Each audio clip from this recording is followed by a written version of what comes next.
In the heart of Ohio, a young couple's love story takes a dark and twisted turn. One fateful day, they decide to take matters into their own hands to protect their daughter from what they perceive to be her greatest threat, her biological mother. And their decision is about to take a deadly turn. This is the story of Erica Stefanko and Chad Cobb. When Chad starts dating Erica, they feel a powerful, soulmate-like connection. Erica portrays herself as intensely devoted, eagerly investing in fully merging their two lives together. She actively takes on a doting stepmother role towards Chad's 6-year-old daughter, Grace, and the two soon become inseparable. As the romance intensifies, plans are made to purchase a house and blend their families permanently by having children together.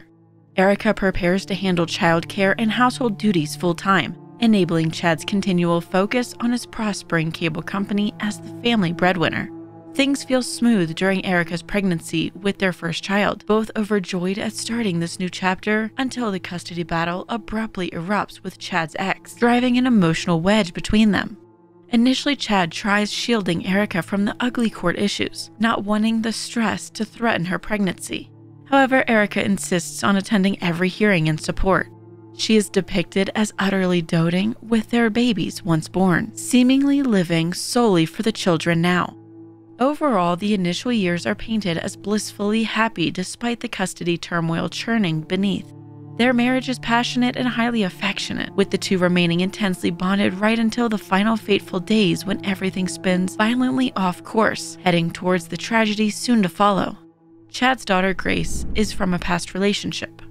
Her mother, Ashley Biggs, has recently gotten temporary custody of Grace. Chad is shocked that Ashley was able to obtain custody because she had been away in the military for some time and didn't see their daughter for a while. It's summer of 2012. Chad and Erica are growing frustrated with his ex, Ashley's successful court-ordered custody. They express that they are not happy with the way Ashley raises Grace and the instability they believe the change in custody has created for their child. Erica is used to raising Grace as her own daughter and wants to keep it that way. Chad concocts a plan to ruin Ashley's ability to care for Grace. He tells his wife Erica about this devious plan and assures her their custody attorney told him that this was a valid strategy to get their daughter full-time. She lets him know that she will support whatever he wants to do. So, plan number 1 takes action. Chad has his mother purchase a car tracker that he could place under Ashley's car. Chad then purchases some weed to plant in her car. He tracks the vehicle down and calls the police to give an anonymous tip that there is an illegal substance in Ashley's car. The hope is she will be caught with something illegal and her custody will be revoked. The police arrive at the vehicle, search the interior, and don't find anything. Chad is deflated and starts on plan number 2. This plan is intended to up the ante. He purchases other substances that are even more illegal and plans to put them in Ashley's car. This time, he plans to plant the substance in a more obvious spot for the police to find. While Chad was taking the initial necessary steps to start the second plan, Ashley discovered the tracker on her car. At this point, Chad is very frustrated at his failed attempts. He is losing hope that he will be able to frame Ashley in order for her to lose custody. Erica tells Chad that whatever he deems necessary to deal with the situation, she will 100% support him. She agrees with Chad that more extreme measures might have to be taken in order for Grace to be with them in what they consider a safe and happy environment. Erica and Chad concoct their third and final plan to remove the common denominator that is ruining their family, his ex, Ashley Biggs. In June 2012, the third plan begins. Step 1.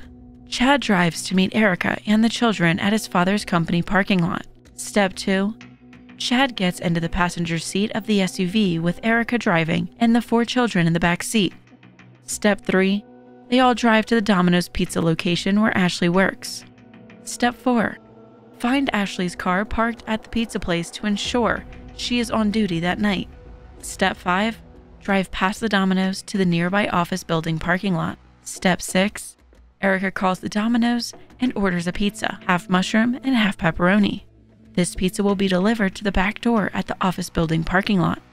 Step 7. Ashley arrives with the pizza and Chad ambushes her with a taser. The prongs end up shooting her in her back and head. Chad beats and strangles Ashley with large zip ties until she is no longer moving. Step 8. Throw Ashley into the back of her own vehicle and drive to an isolated location to dump her and the vehicle. Step 9. Erica follows Chad to the location in her SUV with the children still in the back, and in the end, they will leave Ashley's body and her vehicle in the field. This time, Chad and Erica's plan went as they hoped initially. They return home so Chad can shower and change clothes since he is covered in blood and dirt. After he is cleaned up, Chad and Erica and the children drive back to the office building to clean up evidence from the original scene. But they find police already present, so they leave. Police were called by Ashley's boss at the pizza place when she did not return after her delivery. They find signs of foul play and blood in the parking lot of the closed business. Ashley's romantic partner implicated her ex, Chad Cobb, with whom Ashley had a contentious custody battle with over their young daughter. Police uncover evidence suggesting a calculated plot. Ashley's body is soon found brutally beaten and strangled in a remote field. Investigators arrest Chad and his wife Erica, who had been hiding with 4 children in his SUV near Chad's grandparents' home. Search warrants reveal incriminating items on Chad's property, matching those used in the crime.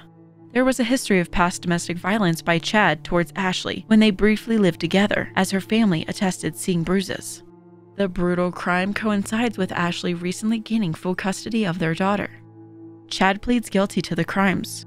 He is serving a life sentence and is not eligible for parole.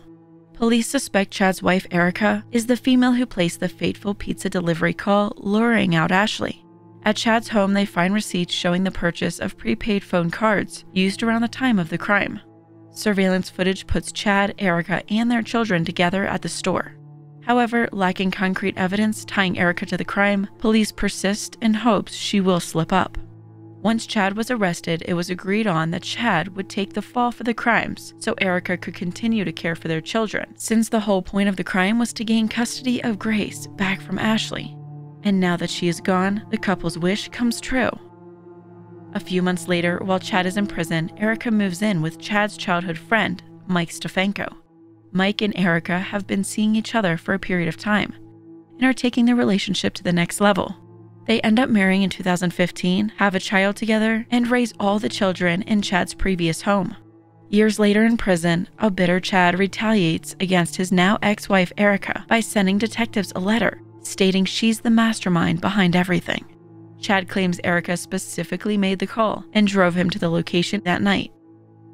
Chad further directs police to speak with his mother, Cindy, who provides secret recordings of conversations between her and Erica from 2 years after the murder. On the tapes, Erica admits to setting up the pizza delivery call that drew Ashley out. Erica acknowledges Chad never forced her involvement in Ashley's killing. Finally, in late 2019, over 7 years after the horrific crime, police arrest Erica. The following year, Erica goes to trial for her part in the death of Ashley. Chad testifies against Erica in her trial via Zoom due to the 2020 restrictions. In the end, the jury finds Erica guilty on 2 counts. She receives life in prison with the possibility of parole after 30 years. It's been about 4 years, and Erica's initial conviction is overturned on appeal due to issues related to Chad testifying remotely. This is a retrial for Erica Stefanko. The prosecution is relying on Chad's testimony to establish both Chad and Erica were involved in the planning and execution of Ashley's murder that night. They emphasize the complicity and joint participation by both individuals, stressing that all parties involved are equally guilty, regardless of the specific roles they played. Chad's detailed first-hand account of the chain of events provides the foundation of their case. To corroborate Chad's testimony, the prosecution plans to play a recorded conversation between Erica and Chad's mother, Cindy. In this audio, Erica apparently makes numerous incriminating statements. The prosecution will argue that Erica's own words prove her prior calculation. Since no DNA evidence links Erica directly to the scene, the prosecution is clearly focused on a complicity theory. Chad's testimony establishes both parties present throughout the night, which the state relies upon to connect Erica to the murder despite the lack of forensic evidence. They paint Erica as an accomplice every bit as culpable as Chad in Ashley's death. That call could have been made from anywhere. That 30-second call or a minute call could have been made from anywhere. What sense does it make to bring your 4 children out? And as they kept pointing out, one is nursing. What sense does it make to bring them out in the middle of the night that you could have made that call from your bed? You could have made the call while you were nursing from your home. You want to know why she came out? Because Chad cannot drive 2 cars at one time. That's why. Chad cannot drive 2 cars. The plan was to lure Ashley there and murder her. Put her in the back of her car, drive to that cornfield. If the plan was to plant drugs, Chad could have done that on his own. Meth can fit in your pocket. He could have drove the car. He could have parked where she said they parked and walked over to the scene. Why was she needed? She was needed because that wasn't the plan. The defense now makes their arguments. They focus on establishing reasonable doubt regarding Erica's involvement. They argue Chad alone had the motive, means, and opportunity to commit this crime. Chad's volatile history with Ashley plus the protection order provides motive. Additionally, Chad was the one dressed in camouflage that night and used weapons belonging to him. They stress all forensic evidence like DNA at the scene points only to Chad, while nothing links Erica. The remote cornfield location was significant to Chad and Ashley's relationship, further evidencing his lone culpability. They allege Chad brought both Erica and Sydney in only after the fact to help cover up his actions. They characterize Chad's narrative implicating Erica as self-serving in his bid to overturn his life sentence. They brought him here from prison to walk into this courtroom shackled and in orange, and they sat him up on that witness stand. And what did he say? He looked all of you in the eyes and said, I didn't do it. That is a gigantic issue for the state of Ohio in this case. The fact that their star witness in court and in front of all of you under oath said, I didn't do it. I think the state has been hypnotized by Chad Cobb to the point where they're parroting his own ridiculous excuses. I half expected after that Mr. LaPrinzi to say something about Disney World. He's hypnotized. You will not be. You don't have an interest in how this thing plays out. You're here to judge the credibility of witnesses and to hold them to their burden, to rule out logical doubt. And we trust you to do that. Grace, Ashley, and Chad's daughter, takes the stand. She recalls living with her father Chad and stepmother Erica as a child. She considered Erica a mother figure and called her mom. Grace recounts both good memories, like school dances with Erica, as well as abusive incidents. She alleges Erica forced her to eat dog feces and was abusive on numerous occasions. Grace states Erica was controlling and jealous regarding her close relationship with Chad. With the custody battle over Grace unfolding during this time, tensions were raised within the household. Grace reports she never told Chad about Erica's abuse out of fear that Erica would retaliate against her. What are some of the bad memories growing up? Some of the bad, she was abusive, very controlling. Was there an incident where you believed you were eating dog feces? Yes. Please tell the jury about that. So I don't remember the exact date or time, but there's an incident where Erica had put dog feces, it was in blueberry yogurt, and told me to eat it. And I noticed that that was in there, and I haven't ever liked blueberry yogurt since then. But that's something to say, dog feces. So I have to ask the follow-up question. How did you know it was dog feces? It looked like it, smelled like it. Obviously, I hadn't ever had it before, but once she forced me to eat it, I kind of knew what it was. Did you all have any animals or pets at that time? We did. We had German Shepherds and one Mastiff. Okay. What was your reaction? What was your demeanor? What was going on with you at that time? I was like scared, nervous. I was crying. I didn't understand why it was happening. Okay.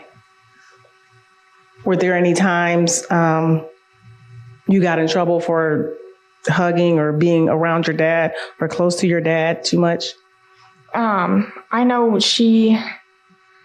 I can't exactly remember her like telling me to get off, but I know like sometimes she would be upset when I showed too much attention to my dad. On the night of her mother, Ashley's death, Grace remembers waking up in a vehicle with Erica and her siblings. Grace overheard Erica place a call posing as someone else to order pizza. At the time, Grace did not understand the significance of this call. Her next memory is waking up confused at her great-grandmother's house. The night of my mother's death, I remember I remember waking up and I was in a vehicle. I don't know what vehicle it was. I was just in the back of it. I remember it was dark outside, and I can't remember if Erica was in the driver or the passenger, but I remember she was in the front seat. And I don't know if that was the exact same time that I heard her make the phone call, if it was like a few minutes, like falling asleep, waking back up. But I remember Erica making the phone call. It was her voice, and she used a different name to order. And I remember it was a pizza, but I don't remember what she ordered on it. And at that time, I didn't really think anything like of why she was using a different name. Obviously, it's odd, but I just, that's what I remember. Okay. Grace states that she visits with her imprisoned father regularly and that she still misses him greatly. However, she stands by her belief that Chad deserves punishment for his role in her mother's murder. Grace asserts she came to testify because Erica, despite alleged involvement, did not face consequences like Chad has. Though Grace maintains her father deserves to be incarcerated, she still hopes he will be released someday. And when you go see him, what are some of the topics that you all talk about? Talk about work, like my home life, what's like happening. Okay. Event-wise. Talk about your boyfriend with your father. Yeah. Do you miss your father? I do. Do you hope one day, even though you just described to the jury that he's there with life without parole, and you said you know what life without parole means, do you hope one day that maybe he'll come home? I hope so, yes. Okay. Mike Stefanko, Erica's current husband, takes the stand. He met Chad when he was 4 years old. They grew up next door and became best friends, though they had different personalities. Mike worked for Chad's cable company for several years, and they spent a lot of time together. Mike witnessed abusive behavior from Chad's parents toward Chad on multiple occasions. Mike recalls a time when Chad's mother, Cindy, hit Chad multiple times, and another time his father punched Chad badly. Mike's testimony gives a glimpse into the way Chad was raised and the abuse he endured at a young age. The point of the attorney bringing up the story about Chad's father is to show that even when Chad was upset, he didn't exhibit physical violence.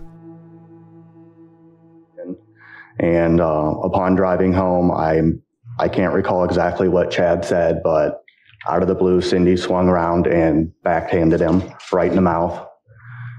His lip started swelling up. I even think his nose was bleeding. And then Chad just started laying into her. Started saying some of the most mean and hurtful things that he could to her. And I don't want you to say what it was, but okay, keep going. And she must have hit him probably 5 or 6 times. When she went to hit him the next time, he grabbed the steering wheel of the vehicle we were in and pulled it till the vehicle went off the road. Did you crash? Yeah, we ended up in a ditch. The truck that we were in was basically laying on the driver's side door. And with Chad Cobb, you stated that I think he punched him in the chest. Punched him in the chest or in the face. Okay. And then threw him through a glass window. Okay. And at that point in time, you did not testify that Chad did anything back, correct? No, he didn't. Okay. And Chad was upset then too, correct? Chad was bleeding heavily, and his mom and his dad were trying to keep him from passing out. Okay. Okay. He didn't do anything back after his dad punched him in the chest or the face. I don't want to put words in your mouth, correct? No. Okay. While the prosecution is trying to make it seem like Chad was not violent in an attempt to give more guilt to Erica, the defense highlights a time when Chad was very violent. There was an incident with a dog where Chad revealed his dark side. Did you ever witness a dog shooting incident? Yeah. Tell the jury about that. He had a Mastiff that was approximately 2 or 3 years old, weighing, 140, 150 pounds, running around in his yard. And he asked Alexander Stefanko at the time, who was only 12 or 13, to go get that dog inside. The dog outweighed Alexander by at least 50 pounds, but he went over there, he got a hold of it, and he was doing everything he could to drag that dog inside. When Chad saw that he couldn't forcefully make the dog go inside, he went inside and got his shotgun. He loaded it up with a shotgun round that has a beanbag in it, supposed to be a less than lethal round, and aimed it at his dog that his child was still tugging on. I tried to advise him against it, and he shot anyways. Did that beanbag, as you described it, hit anything? The beanbag struck the dog just above its penis and fully penetrated it. So was it a significant wound? Yes. Then what happened?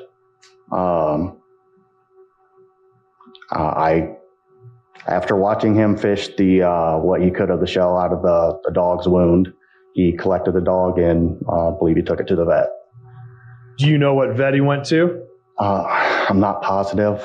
I believe it was the ones that his mom works at, though. Did that dog live? Yes. What ultimately ended up happening with that dog? I ended up raising that dog through the remainder of its life. Mike has always been there for Chad and would do pretty much anything for him. He obtained weed for Chad one time. Mike was upset to be brought into Chad's custody dispute. Mike has had his own difficulties getting visitation with his eldest son in the past. After Chad was arrested, Mike started a relationship with Chad's ex-wife, Erica. They lived together with their children in the house Chad had purchased. He works in cable installation and was left without a job when Chad's company dissolved after the arrest. Mike followed his attorney's advice and did not go to the police with information about the case. He was not present the night of the murder and does not have direct knowledge of Erica's involvement. Mike testifies that Erica drank excessively for a period of time after Chad's arrest. He took care of her children after she was arrested in 2019. It has been difficult being a single parent while working full-time. Even to this day, Mike still cares deeply for Erica. Cindy Cobb, Chad's mother and Grace's grandmother, takes the stand. She recounts her close relationship with son Chad, being an only child. She describes Chad as a good kid overall, even if troubled by some learning disabilities. Sydney portrays herself as a loving, supportive mother who has always helped Chad when needed. Sydney recalls her shock at Ashley abruptly regaining custody of young Grace in 2011 after years of absence. This launched a painful custody battle, detrimentally affecting her son and family. While conceding Chad's irrevocable role that tragic night, Cindy steadfastly casts Erica as the more cunning, manipulative partner who cruelly seduced gullible Chad into violence. When first hearing Chad would face death penalty charges, Sydney felt devastated. While relieved when he took a plea deal for life imprisonment instead, she felt utterly stunned by the no parole sentencing bombshell. Ever since, Sydney has ceaselessly undertaken Chad's appeals, hoping he may still come home someday. Since Erica was free for so many years, she felt pressed by Chad and his lawyer to hastily record Erica against her better judgment. One day while Sydney and Erica got together, Sydney recorded their conversation without Erica's knowledge. She buried these secret tapes of Erica's drunken admissions for 6 years before they came to light. Sydney eventually decided to do the right thing by relinquishing the tapes. In the recording that Sydney took of their conversation, Erica reveals her thoughts about the way Ashley was raising Grace. She didn't like losing control of Grace and betrayed Ashley as an unfit mother. We will hear Erica explain a situation that she witnessed between her boss and their significant other that was in the military as well. She points out the military as if this is a contributing factor to the way Grace would have been raised if she lived with Ashley. Also take note that Erica states, quote, "And that was fun for me," end quote, referring to her witnessing her boss's custody battle. She has made someone else's legal issues about herself and highlighted how she was affected by it. What she would become if they had her, and what her life would be like. I can't stand there and be okay with it and say, this is my daughter. My boss, her husband has one biological child the mother has raised because he was in the Navy. And the mother is a piece of crap. She's just an absolute piece. She actually is very much like what Ashley would have been at that age. And now the daughter has picked up at 15 years old, has picked up on all those habits in this the exact same way. And they tried to get custody of her over this past summer, which was a lot of fun for me at work while she was doing nothing but trying to work on that. And then she turned around and just totally backstabbed them because she didn't like the fact that there were rules. Had her mom come after they had spent all this money and so forth. And she's just like her mom.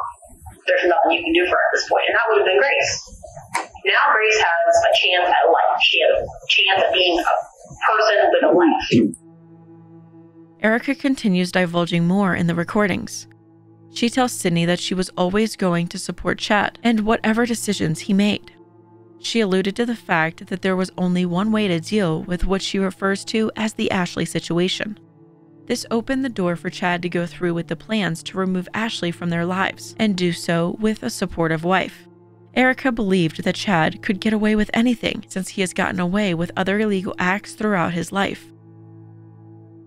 The thing that he and I really butt heads against is all the bullshit that we did that we shouldn't have, where we could have gotten in trouble.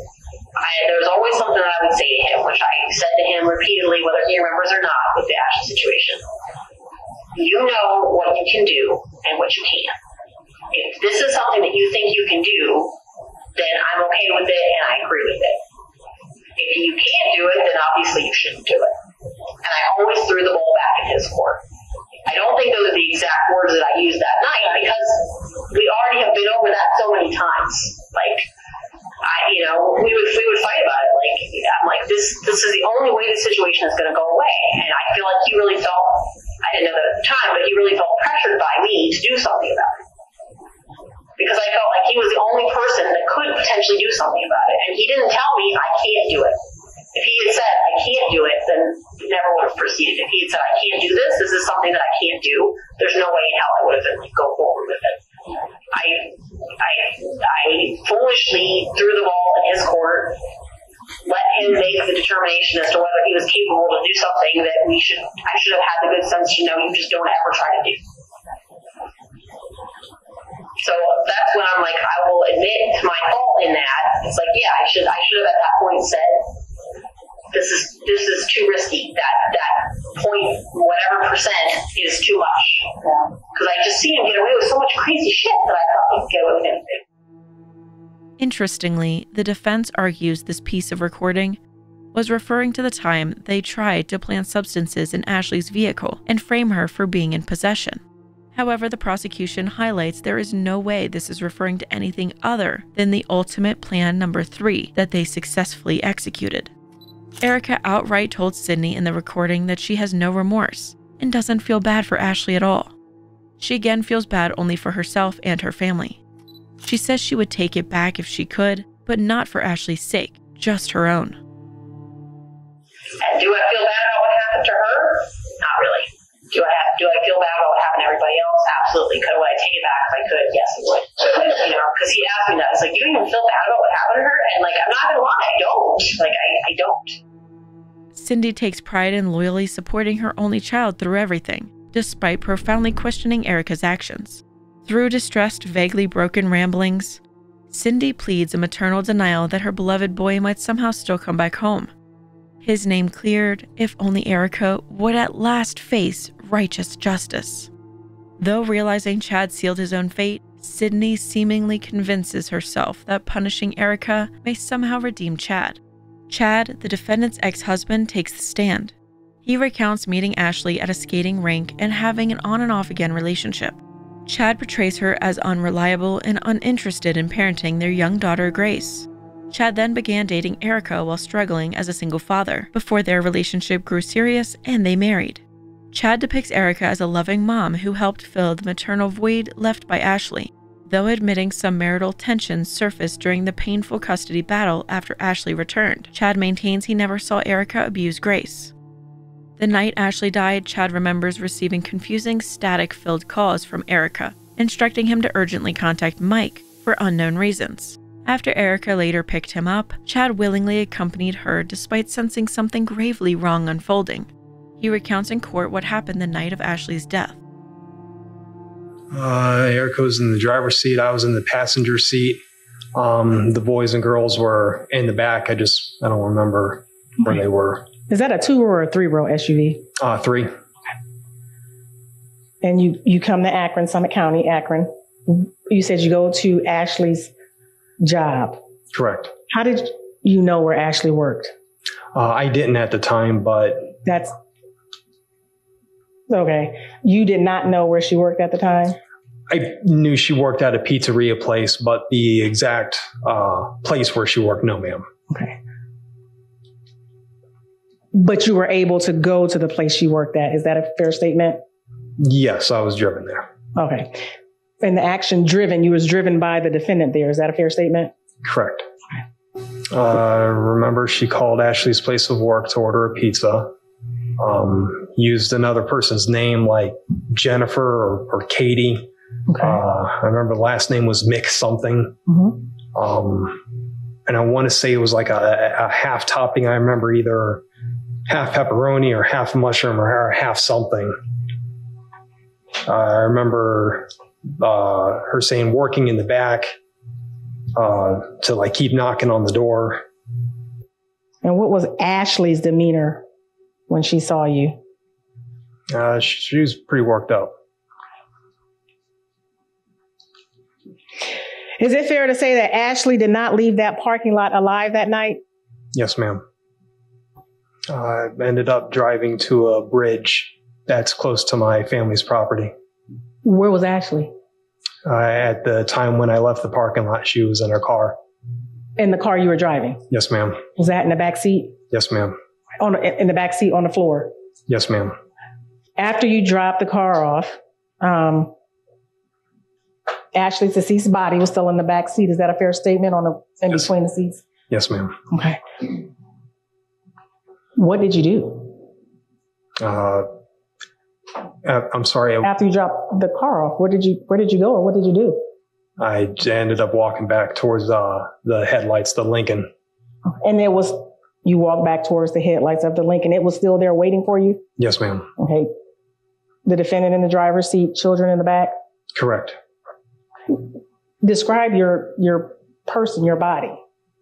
Are you clean? Are you dirty? Are you bloody? I just got into a horrible fight, so I was a mess. Okay.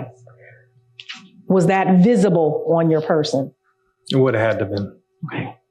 And when I say visible, is that something based on your perception, getting in that car with the defendant would have seen? Oh, yeah. Chad confirms his current lifetime incarceration, though retains hope for early release or exoneration. He admits feeling unfairly manipulated by attorneys into accepting his initial plea deal to avoid the death penalty and keep parental rights. Chad reveals unsuccessfully appealing soon after sentencing when realizing the grim reality of forever imprisonment. Chad recounts having precious visits with his daughter Grace about twice a month.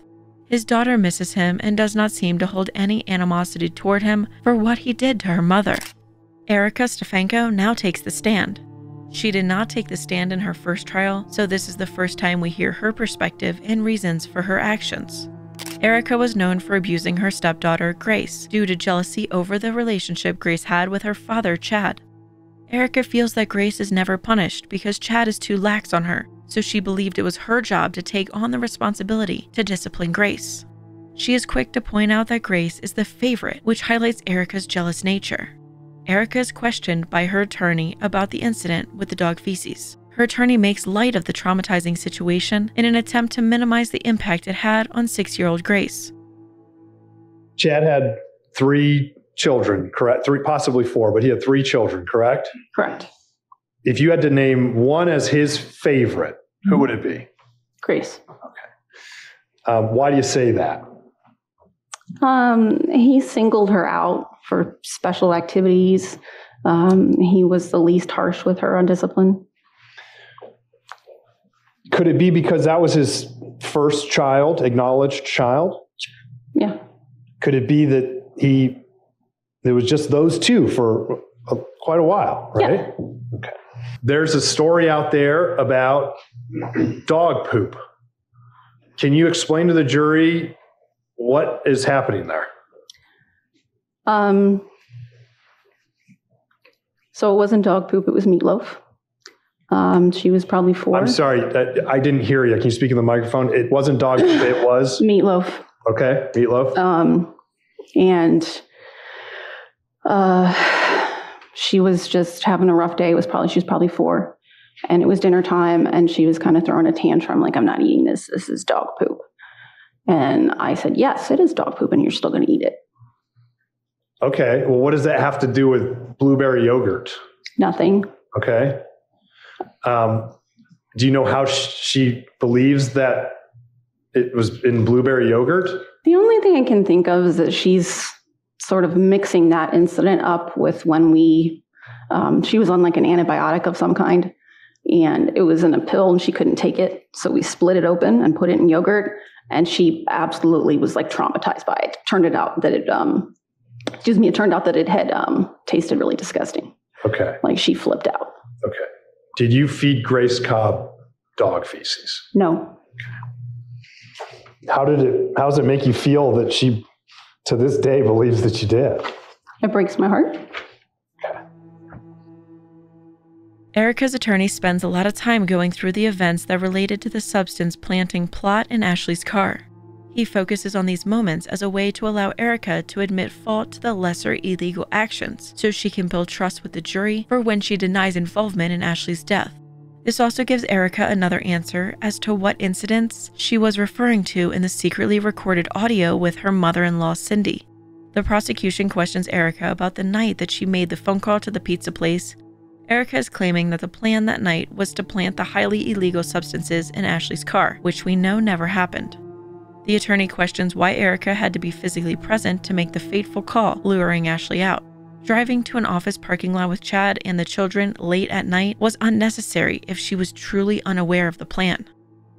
So is it your testimony here today that the purpose of the drug planting scheme was to help get Grace back? Yes. Okay. And did that plan work? No. Okay. And we heard about there's actual police report and an investigation done into this drug planting. So did that make you nervous? I didn't really know that there had been a police report, but getting involved with the police like that did make me nervous. Okay. So this plan that you're talking about, the meth plan. So explain to me how you needed to be there. How I needed to be there? Yeah, why in the world, if he was going to plant meth in her car, like how did this practically work? So he's going to have you load up all the kids at 11:30 at night to drop him off in a place where he could have parked himself. Why? You have to ask him that. He was the one who came up with it. So you're telling me you want this jury to believe that Chad Cobb said, I'm going to plant drugs on Ashley tonight, and I need you to get the kids in the car, bring them up to this location at 11:30 at night, and then drive me here next door so that I can walk away, and then you wait for a phone call. That isn't exactly what happened. Well, you made the phone call to deliver the pizza, correct? Yes, I did. And you could have made that from your home and written in the comfort of your home with your kids sitting with you. I guess I could have. So your MBA, you have a master's in business administration, and you didn't even question that? You didn't say, hey, what in the world are we doing? No. Would you agree that makes no sense? I would agree that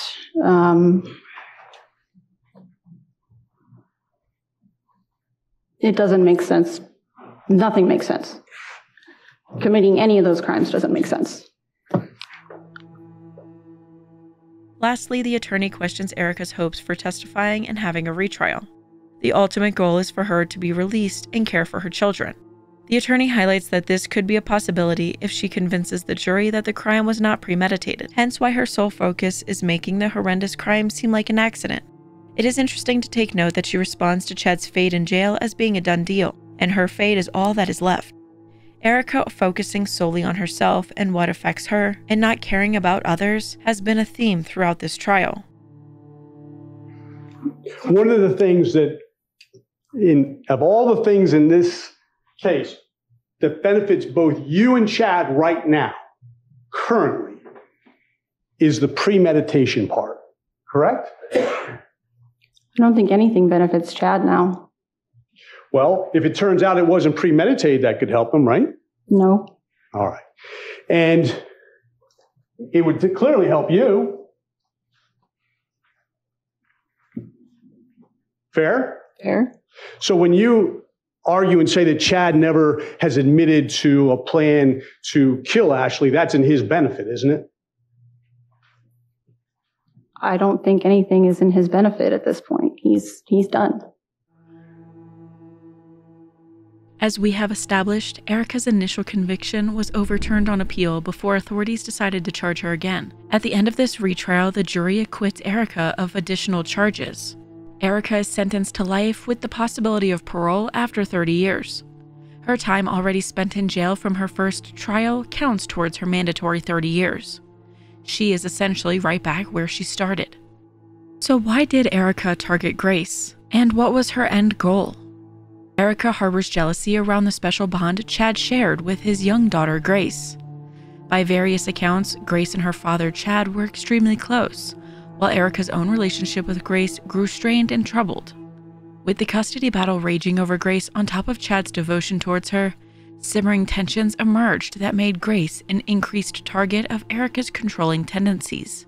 Erica demonstrated a consistent pattern of controlling behaviors in her relationships. She struggled to give up power and was intense about maintaining dominance in her household. Erica would strictly regulate things at home, often using subtle psychological tactics tailored to benefit herself.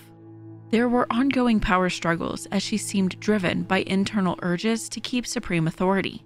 It may have also been that Erica felt powerless within her romantic relationship with Chad, so abusing Grace was her way of showing dominance within the house. Erica exhibited a very self-centered viewpoint where her own wishes took priority over other moral concerns. While the level of violence against Ashley requires an extreme form of distorted selfishness few could comprehend, the merciless stealing of her life reflects a profoundly ill perspective. Statements Erica has made strongly shows that she pushed Chad or convinced him to go along with the criminal plan for reasons she kept hidden. The thinking is that by making Chad appear like the lead planner and participant, Erica intentionally set things up to benefit herself if any investigation happened afterwards. With Chad quickly put in prison after, Erica was then free to continue her secret relationship with Mike openly, while still keeping custody of their kids. Erica thought she won her perfect new life, at least for a few years before Chad turned her in. As always, this analysis is not intended to absolve Erica or Chad of their horrific crimes. Do you think Erica only made the pizza delivery call, or did she partake in a more physical way? Do you think Erica would still be free today if she never started a relationship with Chad's friend Mike? Please remember to subscribe to the channel to receive automatic reminders of our videos, which we premiere on Sundays, and to also be reminded of our weekday live streams where we cover full trials and true crime stories. Also, if you want early access to ad-free and uncensored versions of all Wicked videos, feel free to click that join button and become a channel member. Becoming a member will also give you access to exclusive emotes and badges. Thank you for watching, and join us next time when we explore the psychological maze of some of the most wicked people.